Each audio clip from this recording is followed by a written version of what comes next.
আসসালামু আলাইকুম, কি অবস্থা সবার? আশা করি সবাই অনেক ভালো আছেন। আলহামদুলিল্লাহ আমি অনেক ভালো আছি। অনেকেই আমাকে কোয়েশ্চেন করতেছে যে আপু তুমি কি তোমার এসএফটা সেল করে দিছো নাকি? কারণ হচ্ছে গত পরশুদিন আমি আমার একটা বাইকের ভিডিও দিছি। ওই ভিডিওতে অনেকেই প্রশ্ন করছে যে এটা কার বাইক, তুমি কি নিউ বাইক নিছো নাকি, তোমার ওই বাইকটা কি সেল করে দিছো? না ভাইয়া, আমি আমার এসএফটা সেল করিনি। এই যে আমার এসএফটা আছে ইনশাল্লাহ। ওকে এখনও মানে সেল করার মতো কোনো ইচ্ছা নাই, তবে যদি সেল করি সেটা পরের ব্যাপার, আর সবাই আপনারা দেখতে পারবেন। আর দেখাই, এই যে যে বাইকটা, এটাও আমার বাইক, মানে দুইটাই আমার বাইক। আর এই বাইকটার গেট আপ দেখে অনেকেই বুঝতে পারতেছেন যে এই বাইকটা আসলে কেন। কারণ যারা আমার পেজে আমার সাথে অনেক দিন ধরে আছেন তারা কিন্তু কম বেশি সবাই জানেন যে আমি বাইক রাইডের পাশাপাশি হচ্ছে স্টান্ট প্র্যাকটিসও করি।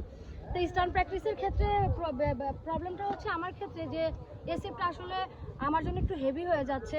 তো আমি ভাবলাম যে তাহলে ছোটোখাটোর মধ্যে হচ্ছে এই যে RTR 2B, এটা হচ্ছে খুবই কমফোর্ট স্টানের জন্য। তো এর জন্য আমার ডিসিশন হলো যে আমি একটা স্টানের জন্য একটা বাইক কিনেই ফেলি। এর জন্যই হচ্ছে আমার এই 2Bটা কেনা, স্টান বাইকের জন্য।